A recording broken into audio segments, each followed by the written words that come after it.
वदामि तं वदेत।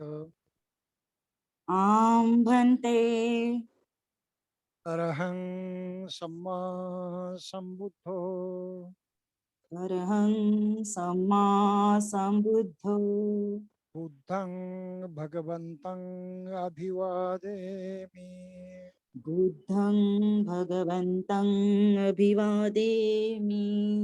स्वाक्षातो भगवता धम्मो स्वाक्षातो भगवता धम्मो धम्मं नमस्सामि।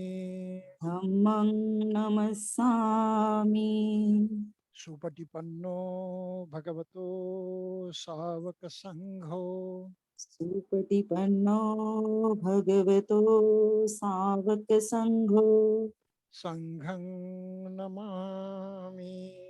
संघं नमामि। नमो तस्सः भगवतो अरहतो सम्मा सम्बुद्धस्स। नमो तस्स भगवतो अरहतो सम्मा सम्बुद्धस्स। नमो तस्सः भगवतो अरहतो सम्मा सम्बुद्धस्स। नमो तस्स भगवतो अरहतो सम्मा सम्बुद्धस्स। नमो तस्सः भगवतो अरहतो सम्मा सम्बुद्धस्स। नमो तस्स भगवतो अरहतो सम्मा सम्बुद्धस्स। बुद्धं शरणं गच्छामि। बुद्धं शरणं गच्छामि। धम्मं शरणं गच्छामि। धम्मं शरणं गच्छामि।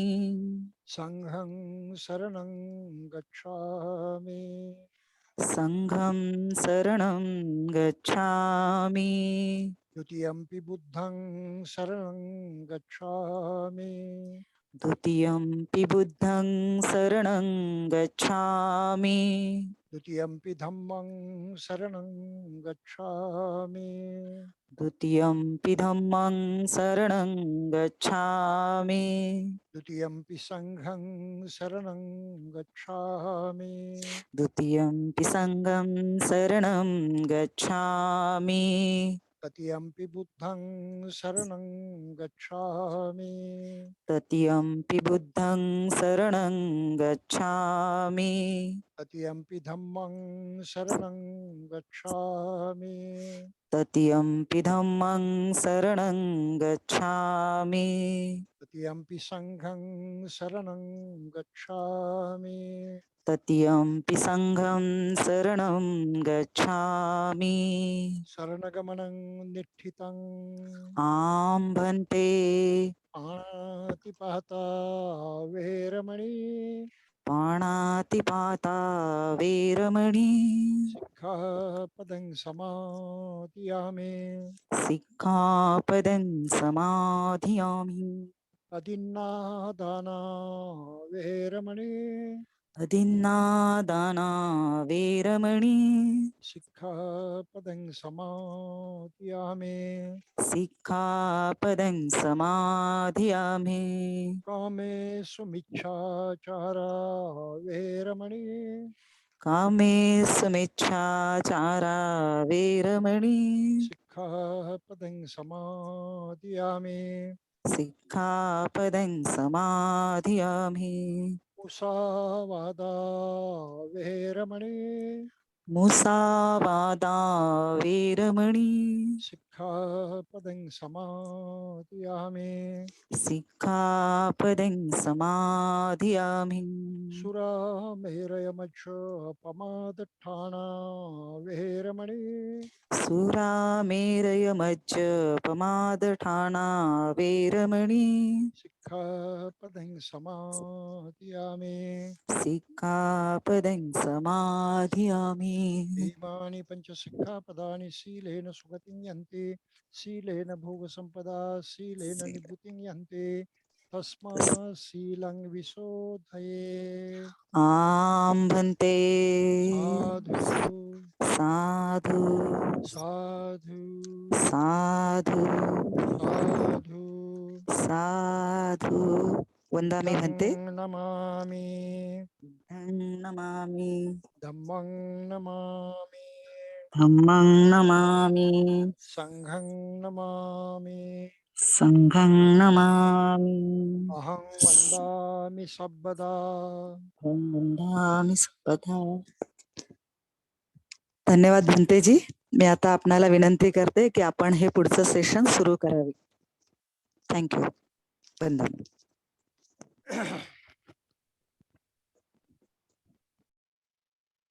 धम्मबंधोनी भगिनींनो, हम लोग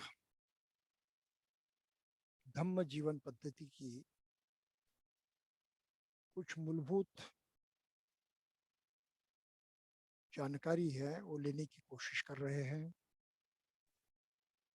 अब तक हमने बहुत कुछ समझने की ही कोशिश की है, अपने से शुरुआत करते हुए, न कि बुद्ध से, विश्व से शुरुआत करते हुए, न कि धम्म से। भंती जी माफ करना, आपका जो हाँ। जो स्पीकर है वो थोड़ा मुंह के पास लेके जाएंगे तो अच्छा रहेगा, थोड़ा क्लोज। और अच्छा, हेलो। हाँ अब अभी ठीक बहुत है। बढ़िया।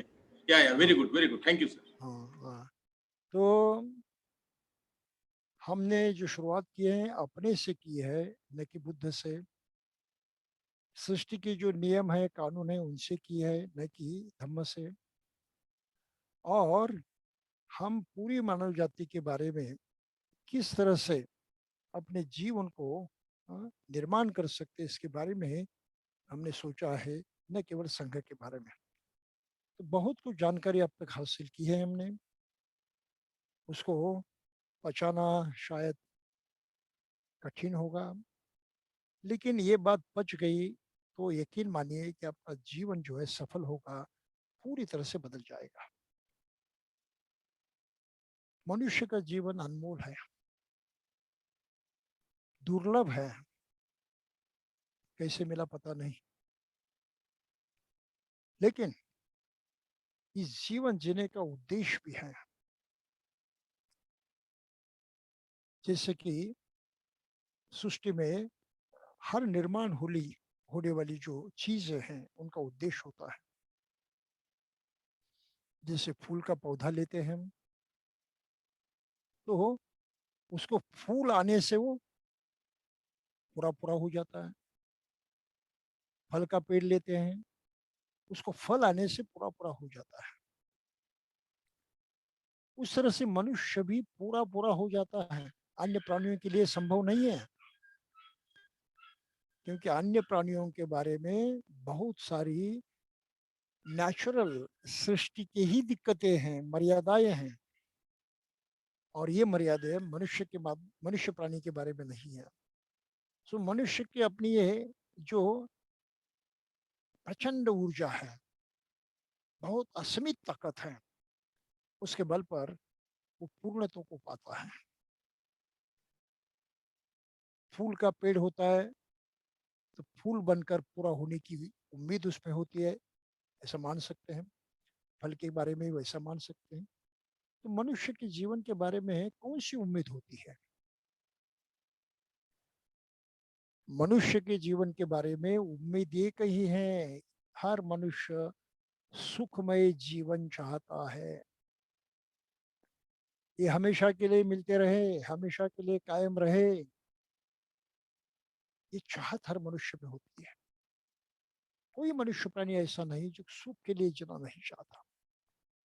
वैसे देखा तो अन्य प्राणी भी सुख के लिए जीते हैं, लेकिन अपनी मर्यादा के कारण, नैसर्गिक मर्यादाओं के कारण वो उस अभिलाषा को कभी आत्मसात नहीं कर सकते, पूरा नहीं कर सकते, और शायद इस अभिलाषा को जानते भी नहीं, समझते भी नहीं। ये मनुष्य की खासियत है, वो समझता है, जानता है, पहचानता है, और इतना ही नहीं तो उसकी चाहत रखते हुए उसको पाने की हरदम कोशिश करता है। और इस तरह से हम जीते हैं। और इसी को लेकर फिर हम आगे बढ़ते बढ़ते दूसरी भी बातें सीखी।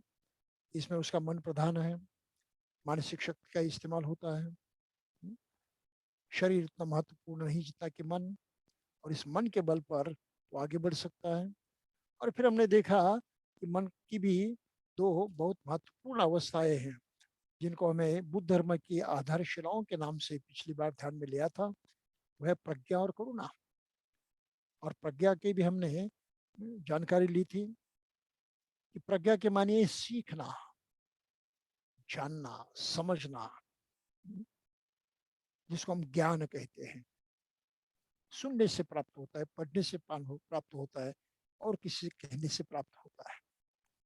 ये तो प्रक्रिया मनुष्य के लिए आवश्यक है। जन्म से उसको सीखना ही पड़ता है। अरे खाने पीने के लिए तक भी सीखना पड़ता है, चलने के लिए भी सीखना पड़ता है।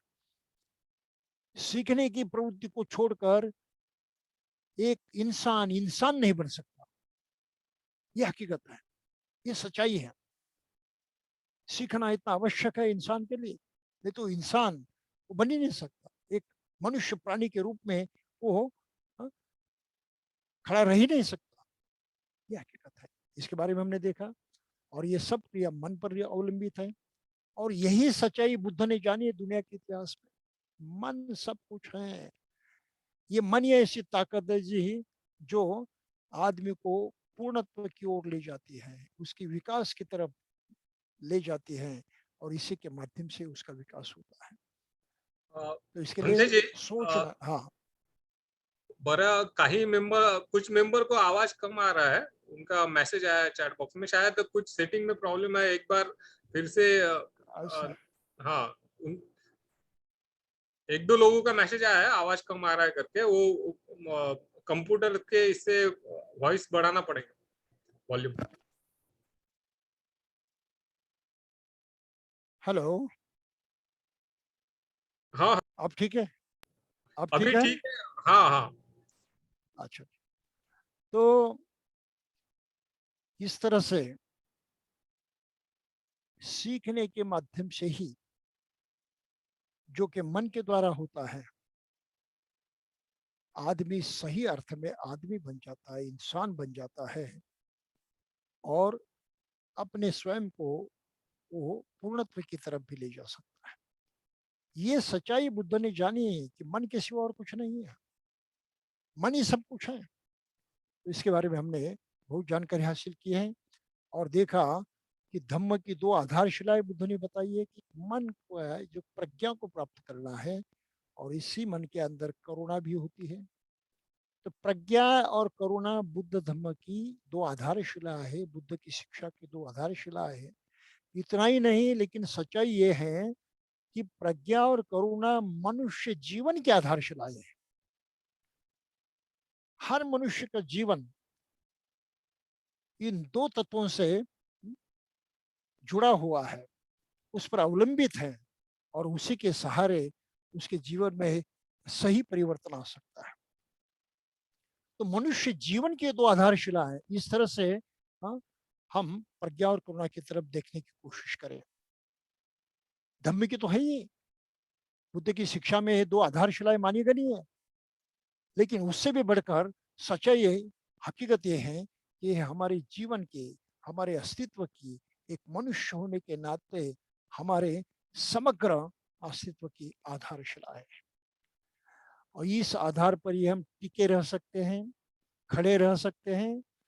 अगर ये आधारशिला फिसल गई तो हम कहीं के नहीं रह सकते। और ऐसा हुआ है मनुष्य जाति के इतिहास में। मनुष्य होने के बावजूद भी, ढेर सारी उपलब्धियां पाने के बावजूद भी, मनुष्य जाति ने स्वयं का जितना विनाश किया है, स्वयं का जितना नुकसान किया है, हरदम ये नुकसान बढ़ते ही जा रहा है। ये तो आधारशिला ही टूट गई, इसके कारण हो गया। ना तो प्रज्ञा की आधारशिला है, ना तो करुणा की आधारशिला है। दोनों आधारशिला टूट जाने के कारण मनुष्य जो है वो मनुष्यत्व को भी खो जाने की स्थिति में आ चुका है। ये बहुत बढ़िया बात है, बहुत बुरी बात है। और इसलिए बुद्ध की शिक्षा की हर आदमी की जरूरत है। उसको धर्म मत कहिए, ये तो नेचुरल जिम्मेदारी, नेचुरल जरूरत है, हमारी नेसेसिटी है। बगैर इसके हमारा अस्तित्व धोखे में आ जाता है। इसको समझना बड़ा जरूरी है।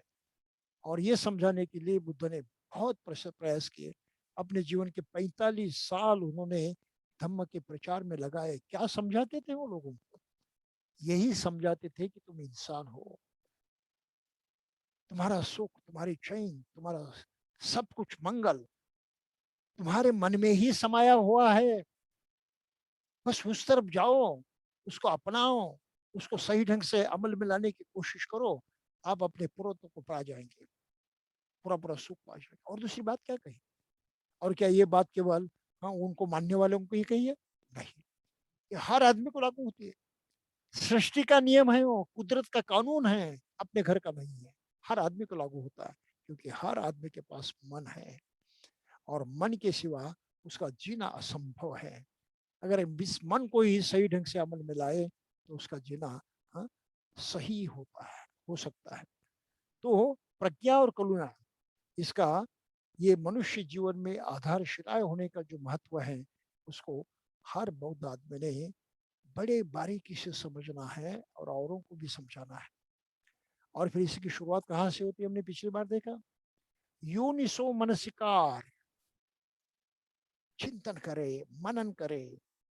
तो सुतमय प्रज्ञा है, सुनने से, पढ़ने से और कई किसी के कहने से जो प्राप्त होता है ज्ञान, उसको सुतमय कहा है। श्रुतमय है, सुना हुआ है, लेकिन वो बढ़कर नहीं है। वो गलत भी हो सकता है, उल्टा पलटा भी हो सकता है, नाचीज भी हो सकता है, सही भी हो सकता है।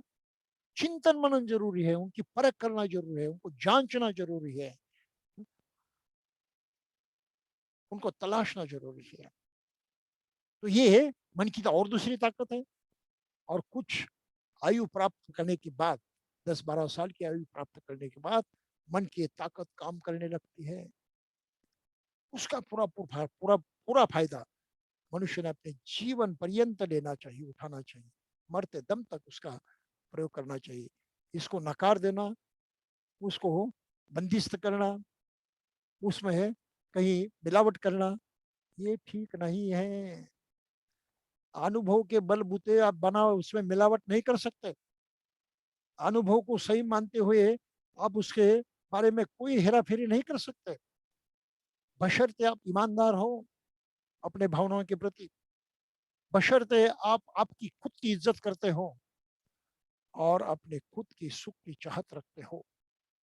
तो आप अपने मन के सोच विचार चिंतन मनन करनारी मन की जो ताकत है, उसे मुंह नहीं मोड़ सकते, उसको नजरअंदाज नहीं कर सकते, उसको दबाकर नहीं रख सकते और किसी के अधीन नहीं छोड़ सकते। ये किसी के अधीन छोड़ना ही मानसिक गुलामी कहा गया है। तो कहते क्या भक्त बन जाते हैं, बिना सोचे केवल दूसरों की बात सुनते, उसको ही सही मानते, उसको चिपके रहते। अरे भाई, परिवर्तन नहीं होगा। ये गलत बातें उसमें हैं तो उसको पहचानो, पहले गलत को अलग करो, सही को पहचानो और आगे बढ़ो। ये ताकत बुद्ध ने हर आदमी को दी है, उसके खुद की जीने की ताकत है वो, उसके खुद को बनाने बनाने की ताकत है वो। उसको हम कैसे छोड़ सकते हैं? इनके बिना हमारा जीना कैसे संभव है? विचार किए बगैर कैसे जीना संभव है? और हम जानते हैं कि केवल विचार ही नहीं है लेकिन मन में भावनाएं होती है, मैत्री होती है, प्यार होता है, करुणा होती है। कितनी सारी ढेर सारी भावना है, उस भावना के वश होकर हम बड़ा सुख महसूस करते हैं। लेकिन उसके विपक्ष में दूसरी भी भावना है, क्रोध है हमारे मन में, बैर है, ईर्ष्या है, नफरत है, अहंकार है। इनके अधीन होने से हमारे जीवन में इतना सारा दुख प्रकट होता है। हर आदमी का अनुभव है इसके बारे में, कोई अनजान नहीं है आदमी दुनिया में। तो बुद्ध का क्या कहना है? भाई, इसी को ठीक से जानो और इसमें से किसको अपनाना है और किस ढंग से अपनाना है, किस ताकत से अपनाना है, उसकी ओर ध्यान दो। और किसको छोड़ देना है, अपने जीवन से बाहर कर देना है, इससे मुक्त होना है, उसको भी जानो। और इसी बात को हमने पिछली बार समझा था, कुशल और अकुशल को जानो। और उसकी व्याख्या भी हमने बताई थी कि जो करने से, जो बोलने से, जो विचार करने से सुख होता है, आनंद पैदा होता है, अपने लिए औरों के लिए भी, वो कुशल है। वो करने की जरूरत है लगातार, हर दम, हर पल, हर क्षण वही करने की जरूरत है। और जिससे दुख पैदा होता है, नफरत पैदा होती है, दूरी पैदा होती है, ऐसी सभी बातें, ऐसा बोलना, ऐसा करना, ऐसी सोच रखना, ये अकुशल है, दुखदायी है। उसका सर्वथा त्याग करे। अपने ही मन के अंदर है, एकाएक से त्यागा नहीं जा सकता, छोड़ा नहीं जा सकता, लेकिन सावधान रहिए कि ये हमारे मन में है, इसको हमें नकारना है, उसका प्रभाव कमजोर करना है, उसको हो सके तो मन से हटा देना है। इसके लिए आप बुद्ध को मानिए या न माने, लेकिन ये विश्व की शिक्षा है, नेचुरल शिक्षा है, यूनिवर्सल लॉ है, हर आदमी के लिए एक जैसे लागू होता है। इसमें धर्म के और अन्य मान्यताओं की कोई ही जरूरत नहीं होती। हर आदमी को ये कबूल करना पड़ता है, ये अनुभव करता ही है वो। लेकिन मान्यताओं फंस जाने के कारण, गलत विश्वासों में फंस जाने के कारण, जो सिखाया है किसी ने उसको बिना परखे चिपके रहने के कारण मनुष्य अपने जीवन से खिलवाड़ करता है, बहुत बुरा खेल खेलता है, और परिणाम उसका दुखमयी होता है। तो क्या हम इन भावनाओं के सहारे, जो सच्ची भावना है उनके सहारे हाँ, जीना चाहते हैं, या इसके बगैर हम जी सकते हैं? नहीं जी सकते। हमारे जीवन का आवश्यक अंग है, हमारे मन में सदा सर्वदा उपस्थित हैं, और इसी को ही सही पहचानते हुए, जांच करते हुए अमल में लाना, ये हमारी जरूरत बनती है, हमारी जिम्मेदारी होती है। तो मनुष्य जीवन जीने के लिए भी जिम्मेदार होना पड़ता है, जिम्मेदारी उठानी पड़ती है। और इसलिए बुद्ध ने कहा था कि लोग अंधे हैं, अंधभूतो अयम लोको। अरे भाई, जगत अंधा अंधा है। कबीर ने भी कहा था, कबीर ने भी कहा था, संत कबीर कहे ये जग अंधा। कौन सा अंधत्व है, कौन सा अंधेपन है? ये समझदारी नहीं रखना, ये अंधापन है। अपने में सब मौजूद हैं, हम अनुभव करते हैं हर दम हर पल, लेकिन उसको ध्यान नहीं देते, दूसरी कल्पनाओं से चिपके रहते हैं, दूसरे अन्य बातों से चिपके रहते हैं, उनकी जांच करने से इनकार करते हैं, अंधेपन से उनको कबूल करते हैं। तब हम अंधे बन जाते हैं। तो अंधत्व आपने निर्माण किया है। आंखें खोलने की बातें आपके पास पहुंचे हैं, बुद्ध जैसे लोगों ने आपको यह संदेशा दिया है, लेकिन आप आंखें नहीं खोलना चाहते। ये आपकी कमजोरी है, और इसका परिणाम आपको ही भुगतना है, और किसी को भुगतना नहीं पड़ता। तो ये अंधेपन जाने के लिए हमें प्रज्ञा और करुणा को अपनाना जरूरी है, और उस माध्यम से रहना, कर्म करना, हर काम करना, ये हमारी जिम्मेदारी हो जाती है। अज्ञान, अज्ञान कहते हैं इस जिम्मेदारी के बारे में जानकारी न होना अज्ञान है। अपनी जरूरत क्या है, हम क्या हैं, कैसे हैं, क्या चाहते हैं, इसके बारे में कोई ज्ञान नहीं होना अज्ञान है। अज्ञान अंधापन है। और इसलिए बुद्ध धम्म में कहा है कि बुद्धों को नहीं जानना अज्ञान है, धम्मों को नहीं जानना अज्ञान है, संघ की सहायता नहीं लेना, उनका महत्व नहीं जानना अज्ञान है। तो बुद्ध की शिक्षा जहाँ दुख से शुरुआत होती है, और दुख नष्ट करने की स्थिति तक पहुंचती है, उसको न जानना यह अज्ञान है। तो अज्ञान किस तरह से पैदा होता है, इसकी भी थोड़ी सी हम परख करें, और हम कहाँ कम ठहरते हैं, हमारी कमजोरी कहाँ पर आती है, इसको भी थोड़ा समझाने। पहली बात है, हम भावना से किसी को चिपके रहते हैं। भावना की दृष्टि से हम अपने माँ बाप से चिपके रहते हैं।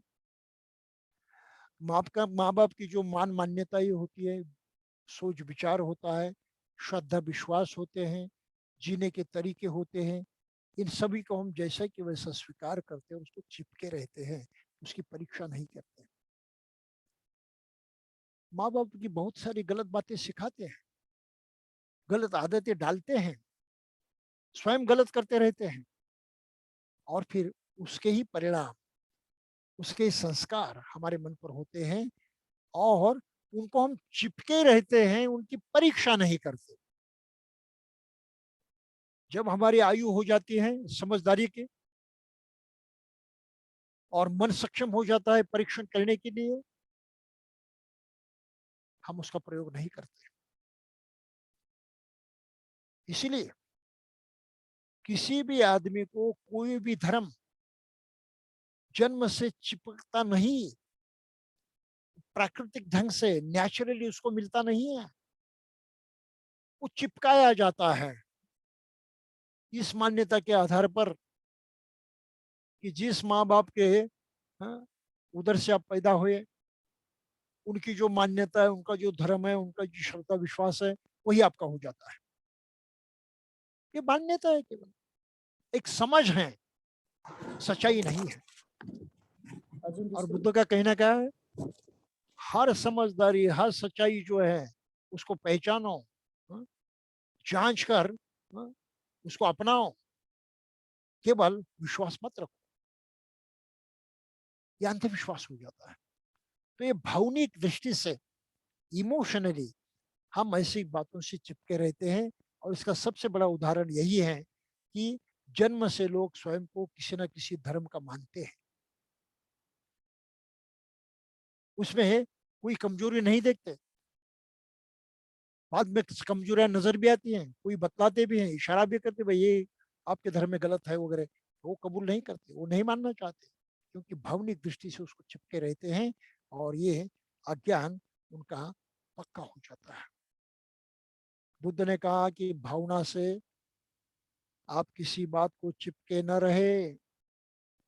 मैं बुद्ध आपको कह रहा हूं, तो मेरे प्रति श्रद्धा रखते हुए मेरी बात किसी भी चिपके मत रहो, उसकी भी जांच करो, सही या गलत है पहचानो। कैसे पहचानना है ये मैंने आपको बताया है, पापकारी है या पुण्यकारी है, सुखदाई या दुखदाई है। तो जो शिक्षा दुखदाई है उसको मत अपनाओ, सुखदाई है उसको अपनाओ। फैसला आपके हाथ में है, दिमाग आपके पास है, जांच करना आपकी जिम्मेदारी है, और किसी की नहीं। तो भावनिक दृष्टि से भी बुद्ध ने कहा कि मुझे चिपके मत रहो, मेरी शिक्षा भी जांच करो। सुनार जैसे सोने सोने को, इस धातु को तपाता है, उसे ठोकता है, उसकी अशुद्धियां निकाल देता है। तो इतनी कठोर परीक्षा होती है स्वर्ण की। बुद्ध कहते कि मेरी भी शिक्षा की ऐसी परीक्षा करो, अंधेपन से मत कबूल करो। और इसलिए मैं ये बार बार कह रहा हूं कि जो लोग स्वयं को जन्म से बौद्ध मानते हो, सारा सार गलत हैं, गैर जिम्मेदारी न है, वो अपने जीवन की जिम्मेदारी उठाना नहीं चाहते, अंधेपन से रहना चाहते हैं। ये तुरंत बदलना चाहिए।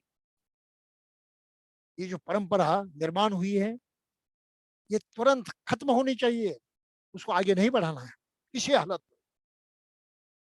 हर आदमी को सोच विचार करने की आयु प्राप्त होती है, वय प्राप्त होता है, उसकी अवस्था प्राप्त होती है, तो उसको धम्म सिखाना जाए, समझाया जाए, परख करना सिखाया जाए, जांचना सिखाया जाए, और जांच पड़ताल के बाद उसको स्वीकार करने की अनुमति दी जाए, मगर उसके नहीं। ये बौद्ध संस्कृति का एक बहुत तगड़ा अंग है, उसको हमने आज तक भारत में अपनाया नहीं है, नहीं अपनाया। इस गलती को जितने जल्दी हो हमको सुधारना चाहिए। फिर दूसरी बात है, हम कुशल और अकुशल का बोध ही नहीं लेते। हमारे करने से दुख पैदा होता है, हमारे करने से सुख पैदा होती है, इसको हम ध्यान ही नहीं देते। हम कहते हैं ये नेचुरल है, ये स्वाभाविक है। गुस्सा भी आ जाता है, क्रोध भी आ जाता है, करुणा मैत्री भी जग जाती है। जैसे जैसे जब जब होता है वैसे वैसे जीना है, और क्या है। ये निसर्ग की, ये सृष्टि की करतूत है, सृष्टि का कानून है, नेचुरल लॉ है। वो नेचुरल लॉ नहीं है। बुद्ध ने क्या कहा, ये नेचुरल नहीं है। ये आप में, आपके मन में जो दूषण, जो दोष छिपे हुए हैं उसके कारण है, बगैर उसके नहीं। और ये दोष जो आपके मन के अंदर छिपे हुए, इसको नहीं जानते, आप नहीं पहचानते, वो दिखाई नहीं देते, समझ में नहीं आते। उनको बुद्ध ने खोजा, समझाया कि देखो तुम्हारे मन में कम से कम 3 दोष हैं, बुरी प्रवृत्तियां हैं। लोभ की, चाहत की, ये चाहिए वो चाहिए, बस चाहत के पीछे दौड़ते रहते हो, पाने के पीछे दौड़ते रहते हो। जरूरत नहीं होने पर भी आप अपनाते रहते हो, लेते रहते हो। और जरूरत नहीं है ऐसी चीजों को भी हमेशा अपने हाथों में रखना चाहते। ये चिपकाव जो है हमारा वस्तुओं से, चीजों से, जिसमें हम आपको सुख जो देखते हैं वो नहीं होता है। तो ये दोष है तुम्हारे मन में,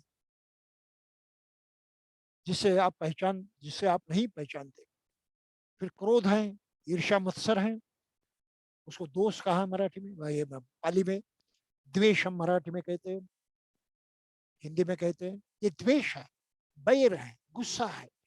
ये नकारात्मक ऐसी ही चेतना शक्ति है जो हमारे जीवन को पूरी तरह से ध्वस्त कर देती है, दुखमय बनाती है। ये नेचुरल नहीं है, मन के अंदर छिपा दोष है, उसके कारण है। फिर अज्ञान है, ना समझिए, हम समझना नहीं चाहते, परखना नहीं चाहते। अरे ऐसे ही ऐसे समझकर वैसे जीते रहते रहे। इस दोष को पहचानो। तो बुद्ध ने कहा कि ये नेचुरल नहीं है, ये तुम्हारा स्वभाव नहीं है। स्वभाव अपने स्वयं का भाव नहीं है, वो मन के अंदर जो दोष छिपे हुए हैं उससे दूषित हुआ ये भाव है, प्रदूषण है वो। तो मन के इस प्रदूषण की तह तक जाना जरूरी है, जहां तक जाने की शिक्षा बुद्ध ने दी है। और उस तह से इन दोषों को हटाना है, ताकि आपका मन पूरा शुद्ध बन जाए और उस शुद्ध के बल पर आप पूर्णत्व को प्राप्त करें, पूरा पूरा सुख प्राप्त करें। इतनी सरल और सीधी शिक्षा है। तो अज्ञान का ये दूसरा मूल है, कुशल को नहीं जानना, कुशल को नहीं जानना, और जानते हुए भी हाँ, उसकी दखलंदाजी नहीं लेना, उसकी तरफ देखना नहीं, उस पर अमल करने की हाँ, इच्छा नहीं जताना।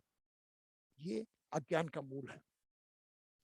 फिर हर चीज दुनिया में बगैर कारण के नहीं होती, कार्य कारण भाव चलित होता है। पूरे विश्व का नियंत्रण कार्य कारण भाव से होता है, बगैर कारण के कुछ नहीं होता।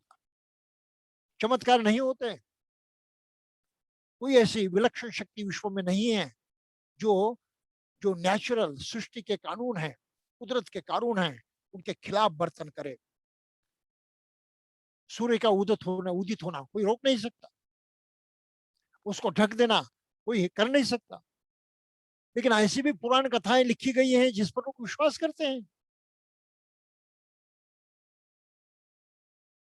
ये तो अंधापन है, हमने देखना ही छोड़ दिया। तो कार्य कारण भाव के बगैर कुछ नहीं होता। जो निर्जीव पदार्थ हैं, जिसे हम ये मूर्ति कहते हैं ईश्वर की, देवता की, कुछ काम के नहीं, वो केवल पदार्थ हैं, ऑब्जेक्ट हैं, निर्जीव हैं, इनएनिमेट हैं। उससे कुछ लाभ नहीं होने वाला। वो कोई देना आदान प्रदान तो हो ही नहीं सकता। वो अपनी जगह रहेगा, आप अपनी जगह रहेंगे। फिर भी आप उनकी प्रार्थना करते, पूजा करते, उनको अर्पित करते, ढेर सारी बातें करते रहते। कहा तो मिलेगा, चमत्कार होगा, हमारा जीवन सफल होगा। ये तो अंधापन है। कार्य कारण भाव को न जाना अज्ञान है सबसे बड़ा। और न जाने कितने लोग इस अज्ञान के बली हुए हैं, ढेर सारे लोग। फिर हम आदत से भी मजबूर होते हैं। बचपन से कुछ आदतें लगती हैं, माँ बाप सिखाते हैं, गलत आदतें भी होती हैं। जैसे जातिवाद को मानना गलत आदत है। बचपन से माँ बाप ने सिखाया या समाज से पाया या कहीं ना कहीं से ज्ञानकारी हो गए, बस उसको हम चिपके रहे, खुद वो उस जाति के मेंबर मानते रहे, धर्म के मेंबर मानते रहे। अरे भाई, जिनके बारे में हमें आता भी नहीं, पता भी नहीं, जो सही है गलत है इसकी कोई जान नहीं, उस पर क्यों विश्वास करते हो, क्यों चिपके रहते हो? केवल आदत के कारण। ये आदत पड़ी है बचपन से। दूसरे भी लोग वैसा करते हैं तो हमारी भी आदत बन जाती है, आदत फिर मजबूत हो जाती है। और जितनी आदत मजबूत होती है उसका वो बंधन तगड़ा होता है। हम उस अज्ञान के बंधन में पूरी तरह से बंध जाते हैं। फिर और एक बात है, हर आदमी में अहंग की भावना होती है, वर्चस्व पाने की। मैं कुछ हूँ, मेरा कुछ अधिकार होना चाहिए, मुझे लोगों ने मानना चाहिए, मेरी तारीफ करनी चाहिए, कुछ ना कुछ मुझे इज्जत देनी चाहिए, मुझे कुछ ना कुछ खास समझना चाहिए। तो ये वर्चस्व की जो भावना है, इसने भी दुनिया में बहुत बहुत दुख पैदा किया है, बहुत रक्तपात किया है। जन्म से लोग स्वयं को श्रेष्ठ मानते हैं, महान मानते हैं, सभी मानव जाति से बढ़कर मानते हैं। भाई, कितना बड़ा अज्ञान है। ये वर्चस्व की भावना, हम दूसरों पर अपना वर्चस्व स्थापित करेंगे, हम वरिष्ठ रहेंगे, उनको अपने अधीन करेंगे। ये बहुत ही दुष्ट भावना है, बहुत ही क्रूर है, क्रूएल है। ऐसे भावना के वशीभूत होकर हम उसको चिपके रहते हैं और अपने लिए और औरों के लिए भी ढेर सारा दुख पैदा करते हैं। जन्म से श्रेष्ठ और कनिष्ठ मानना, ये मानसिकता उसके पीछे रहती है। और इसलिए यही बहुत तगड़ा अज्ञान होता है। और फिर अपने ग्रुप पर, अपने जाति बांधवों पर हम जिस मान मान्यताओं को मानते हैं उसी प्रकार की मान मान्यताओं को मानने वाले पर हम अवलंबित होते हैं, डिपेंडेंट होते हैं। ये डिपेंडेंस से क्या हमें कोई जानकारी नहीं होती। अपना आदमी, अपने धर्म का, अपने समाज का, ये जो बात लोग करते हैं वो डिपेंडेंसी की बात है। ये डिपेंडेंसी नहीं होनी चाहिए। डिपेंडेंसी केवल अपने मन पर होनी चाहिए कि मेरा मन कैसे शुद्ध होगा, कैसे कुशल काम करेगा, किस तरह से कार्यकरण भाव के तहत वो क्रियाशील होगा। इस तरफ ध्यान देना जरूरी है। इसके लिए और किसी पर अवलंबित रहने की कोई आवश्यकता नहीं। और अंतिम बात यह है कि ये जो वातावरण, इन सभी प्रकारों से मुक्त वातावरण हमको नहीं मिलता। पाली में कहा है पतिरूपदेश वासोच, अनुकूल वातावरण का प्राप्त होना जरूरी है। अनुकूल वातावरण में रहना जरूरी है, निवास करना जरूरी है। तो अपने इर्द गिर्द इस प्रकार का वातावरण नहीं होता, वो हमें निर्माण करना पड़ता है, कोशिश करनी पड़ती है। और ये वातावरण इस प्रकार का कहाँ दिखाई देता है? भिक्खु संघ में दिखाई देता है। जो भिक्खु, जो भिक्खुनिया, जो उपासक, जो उपासिकाएं धर्म के मार्ग पर चलती हैं, बुद्ध की शिक्षा के मार्ग पर चलते हैं, उनको प्रत्यक्षात अनुभव करते हैं, उनकी प्राप्ति कर लेते हैं, उनका जो अस्तित्व होता है, उनके संग रहने का जो वातावरण निर्माण होता है, वो पतिरूपदेश वासुच होता है, अनुकूल होता है, हमारे काम का होता है। इसलिए संघ से जुड़ कर रहना महत्वपूर्ण माना गया है। और बुद्ध ने संघ को अपने बराबरी का स्थान दिया है, अपने बराबरी का महत्व संघ का है, इस बात को सामने रखा है। आप केवल बुद्ध की शरण नहीं जाते, बुद्धं शरणं गच्छामि से काम नहीं चलेगा। बुद्ध एक व्यक्ति थे, लेकिन उस व्यक्ति के पीछे दौड़ने से आपको कोई फायदा नहीं है, लेकिन वो आदर्श है, इसको आप समझ सकते हैं। हाँ, कोई ना कोई बुद्ध हुआ था, एक आदर्श मनुष्य हुआ था, तो इसका आदर्श आपके सामने प्रकट होता है तो आपकी समझदारी बढ़ती है। तो समझदारी बढ़ने के लिए आवश्यक है, अरे उदाहरण है ऐसा, जानने के लिए बुद्ध का अस्तित्व जरूरी है, लेकिन काम के लिए बुद्ध का धम्म जरूरी है। तो बुद्ध ने कहा धम्म की शरण जाना है, उसको अपनाना है, उसी प्रकार करना है। बुद्ध की ओर ध्यान नहीं दिया तो भी चलेगा। स्वयं के बारे में बुद्ध ने कहा कि मैं केवल मार्ग दिखलाने वाला हूँ, आपको मोक्ष देने वाला नहीं हूँ, आपका उद्धार करने वाला नहीं हूँ, आपके जीवन में कोई परिवर्तन करने वाला नहीं, मुझसे कुछ नहीं मिलेगा। इतनी साफ शब्दों में बुद्ध ने अपनी हकीकत जो है बयान की है। तो आपको धम्म की शरण जाना है। और फिर आपके लिए अनुकूल वातावरण कहाँ मिलेगा? अरे भाई उसके लिए संघ है, सत्संग करे। तो ये सत्संग शब्द जो है ये बुद्ध धम्म से आया है। केवल बुद्ध धम्म में सत्संग करने की शिक्षा है। कौन से लोगों के साथ रहे, किनसे मित्रता करे? जो धम्म मार्ग पर चलते हैं, उसका अनुभव करते हैं, निरंतर उसमें लगे हुए हैं, ये सही लोग हैं जिनका साथ लेकर, जिनके साथ रहकर हम भी अपने में उसी प्रकार के परिवर्तन ला सकते हैं। तो ये सत्संग का लाभ है, ये सत्संग की शक्ति हमें मिलती है। लेकिन आजकल के बौद्ध सत्संग शब्दों को ही भूल गए हैं। संघ के सहवास में रहना, और संघ के माने 4 प्रकार के लोग होते हैं जिनको कुछ प्राप्ति हुए हैं, श्रोतापन्न हुए, सगदागामी हुए, अनागामी वगैरह हुए। तो भिक्षु हो सकता है, भिक्षु नहीं हो सकते, उपासक हो सकता है, उपासिका भी हो सकते हैं। तो जो धम्म के आचरण में आगे बढ़े हैं, प्राप्ति को और अग्रसर हो रहे हैं, उनकी संगति बड़ी महत्वपूर्ण है, उनका सत्संग बड़ा महत्वपूर्ण है, अपने काम का है। और इसलिए बुद्ध ने कहा संघं शरणं गच्छामि भी करना होगा, संघ की भी शरण करनी होगी। बगैर संघ के शायद आपको धम्म जीवन जीना संभव न हो, सहायता की जरूरत है।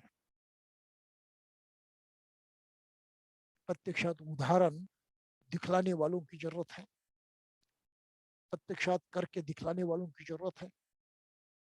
उनकी देखा देखी हमको प्रेरणा लगती है, उत्साह निर्माण होता है, करने की जिद पैदा होती है। तो उससे हम मुंह नहीं मोड़ सकते, उसका स्वीकार करना जरूरी है। तो बुद्ध धम्म और संघ का ये जो महत्व है, इसके प्रति अज्ञान अगर होगा तो हम अपना मनुष्य जीवन जीने में भी कामयाब नहीं होंगे। बहुत बड़ी सच्चाई है जिसको आपको समझना है। तो फिर सारांश क्या है, इसका पूरा मतलब क्या होता है? तो अपना मनुष्य जीवन सही ढंग से जीने के लिए मनुष्य जीवन सही ढंग से जीने की जो व्यवस्था है उसको धम्म जीवन कहा है। धम्म जीवन का मतलब समझिए, बुद्ध के धम्म का जीवन ऐसा नहीं है, किसी मान्यता का जीवन ऐसा नहीं है। अपना मनुष्य जीवन सही ढंग से जीने का जो प्रकार है, जो व्यवस्था है, उसको धम्म जीवन कहा है।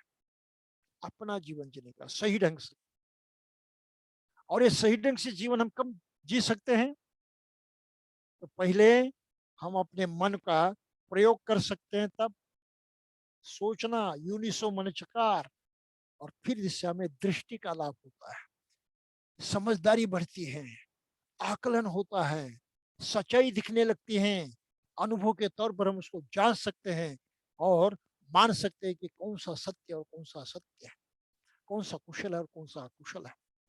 तो दृष्टि लाभ होता है, बुद्ध के जमाने में लोग बुद्ध के प्रवचन सुनते थे और उनको दृष्टि लाभ हो जाता था। और जैसे दृष्टि लाभ हो जाता था, यानी आज तक हमने जितना कुछ सीखा है, समझने की कोशिश की है, इस तरह की उनकी भावना बन जाती थी।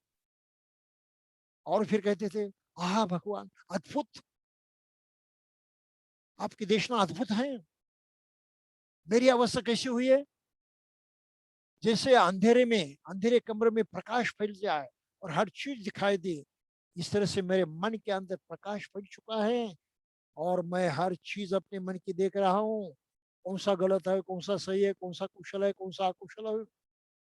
नहीं तो मन मेरा अंधेरे से भरा हुआ था, अंधेरे कमरे जैसा, कुछ भी नहीं दिखाई देता था। आप आपकी देशना सुनने के बाद मेरे मन में प्रकाश फैल चुका है। कौन सी चीजें उल्टी रखे, उनको सीधा करके रखा जाए तो सही बात समझ में आती है। उल्टा रखने से गलत बात होती है, सही समझ नहीं आती। मेरी भी वैसे हुआ।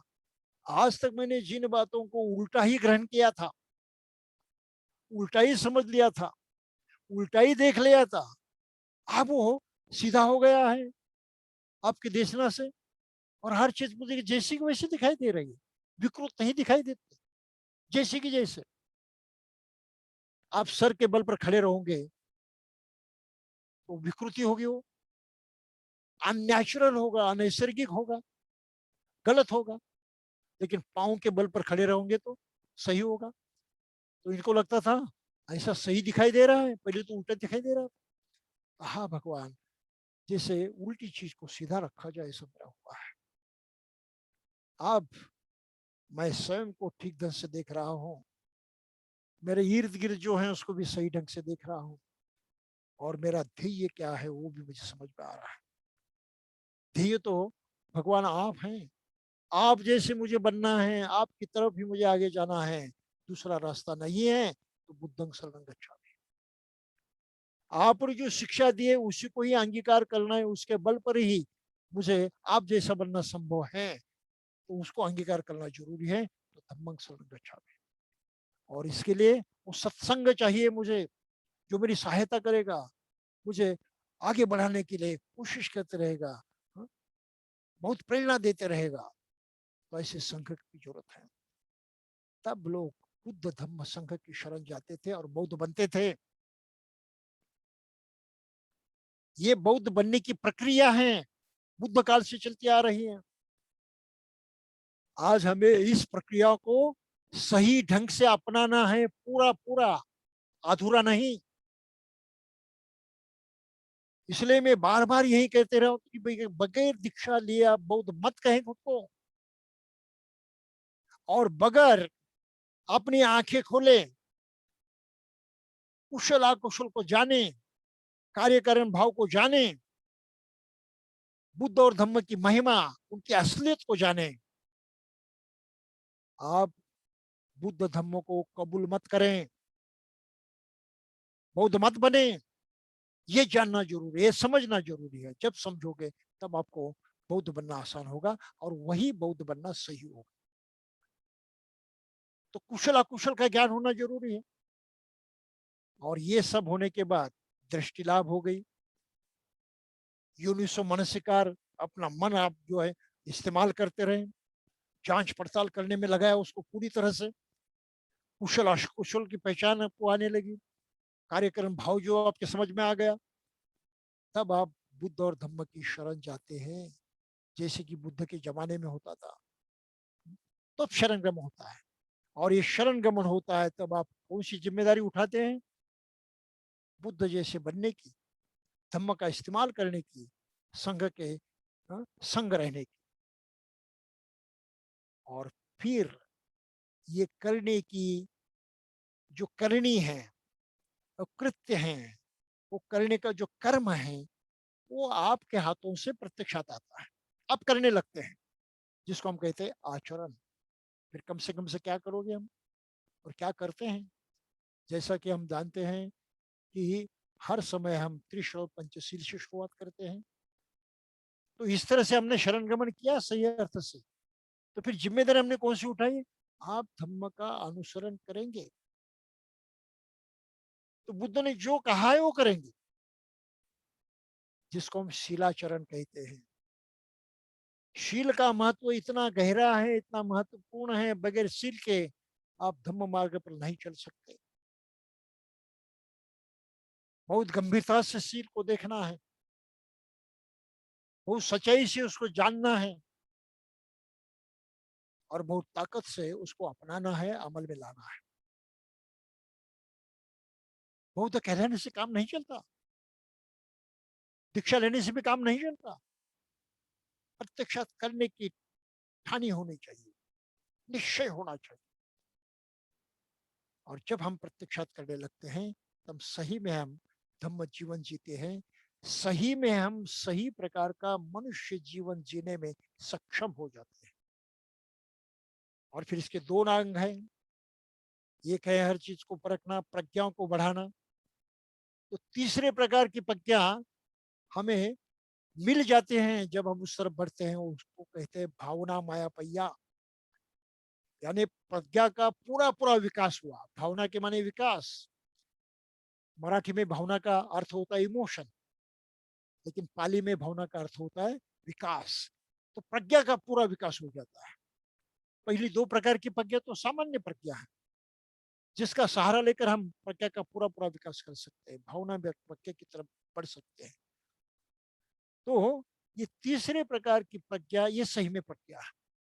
और इस प्रज्ञा का दूसरा एक वैशिष्ट है, खास गुण है, उस प्रज्ञा में हाँ, असीम करुणा होती है, असीम मैत्री होती है, जिसकी कोई सीमा नहीं, जिसमें किसी प्रकार की कमी नहीं। ऐसी मैत्री और करुणा इसमें रहती है और आपका पूरा जीवन बदल जाता है, मैत्रीपूर्ण हो जाता है, करुणापूर्ण होता है। बुद्धि से तो काम लेते हैं, दिमाग से तो काम लेते हैं,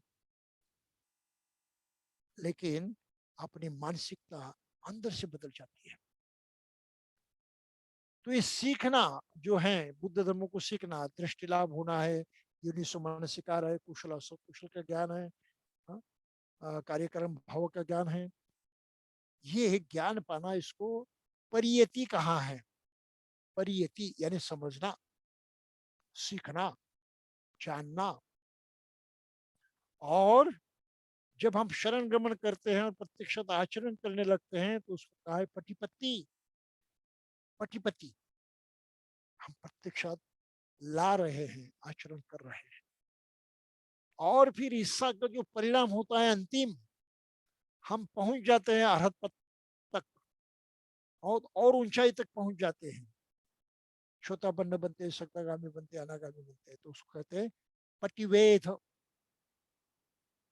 वेदना यानी निशाना साधना।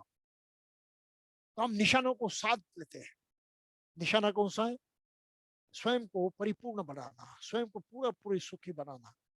इस निशानों को बेंध लेते हैं, साधते हैं, तो उसको कहते हैं पटिवेद।